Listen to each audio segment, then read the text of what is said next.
CSR, ESR, and of course, before you leave the program, ISR, individual social responsibility. It is a very good eye-opener, and especially the part of CSR, ESR and ISR where he awakens the whole thing that you also need to positively contribute towards the society.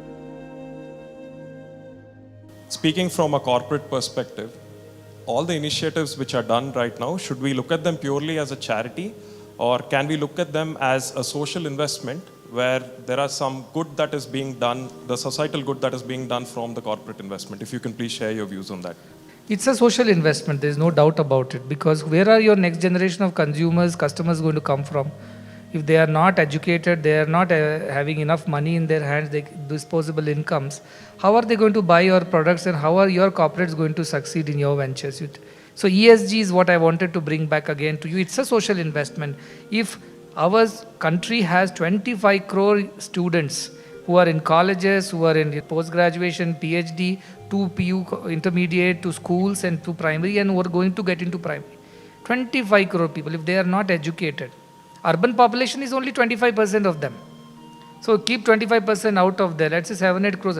16 to 18 crore children cannot be your customers in the future. Because they have not got education, they are not healthy, they may not even live by the time you start your venture. So you have lost a huge customer base, I would say. So if you want country to grow, you have to invest in your children and future. The three things I want to leave you with, It's a social investment, so it's a social responsibility. Fortunately, Government of India has come up with social responsibility program, corporate social responsibility program, which is not there in most of the countries of the world. But we have it. So please utilize that, because that way you will be a good corporate citizen. And you will set an ideal example for other new ventures, lot of startups to also follow in the same path. So that is the idea. Tatas are there. I always quote them. The way Jamshedji or Tataji, that time they thought about how their businesses should impact societies. They have shown it in the years that followed. I'm not saying they're the richest or the individually or corporate-wise, but the impact that they have created, because of what they have done, so many other businesses are surviving today. Indirect impact has been so big, and overall it has added to the country's GDP. It has added to the better life for you and me. It has added to the roads, infrastructure and other things somewhere. So we have indirectly invested in society. Therefore, don't call it charity. I would not take that charity from anybody. Yes, if you think you have to invest in your society because you want to walk fearless in your future, you don't want to be surrounded by thugs, goons, criminals and bandits, then you better invest today in the society. Otherwise, these children will grow up to snatch it from you and your children, because they did not get their opportunity. We will create a terrible society. So that is why invest in social investment.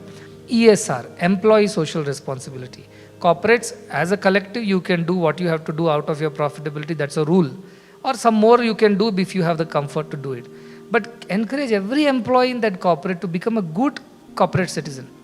You see, every employee can do a little bit. Anyway, they get tax benefits and things like that. You have 5,000, 3,000, 1,000, whatever employees. Encourage everybody to do a little good and make it a part of your corporate social program. Let employee social responsibility also be encouraged in India, so that all those people should be reminded that they are better off than crores of youngsters who do not have jobs, who do not have education, who do not have the same benefits as they are enjoying because of their employment. Let them be reminded and mindful of that. So encourage your employees also to voluntarily, if they can contribute resources, finances, fine. Even otherwise, physically, they can come volunteer at certain NGOs as a corporate program. It will build better corporate bonding also. They will stay on with the corporate longer because they find some fulfillment at the end. It's not just dry work, Monday to Friday or Saturday. It becomes a little more exciting for them too. So that is something that I want. So CSR, ESR, and of course, before you leave the program, ISR, individual social responsibility. Don't just walk away saying, okay, I'll talk to my board or talk to my employees. No, I talk to yourself. Talk to the man in the mirror, I always say. Talk to the woman in the mirror. What am I going to do about it? So ISR, ESR, CSR. We'll work towards that, and that is how we'll make this social investment.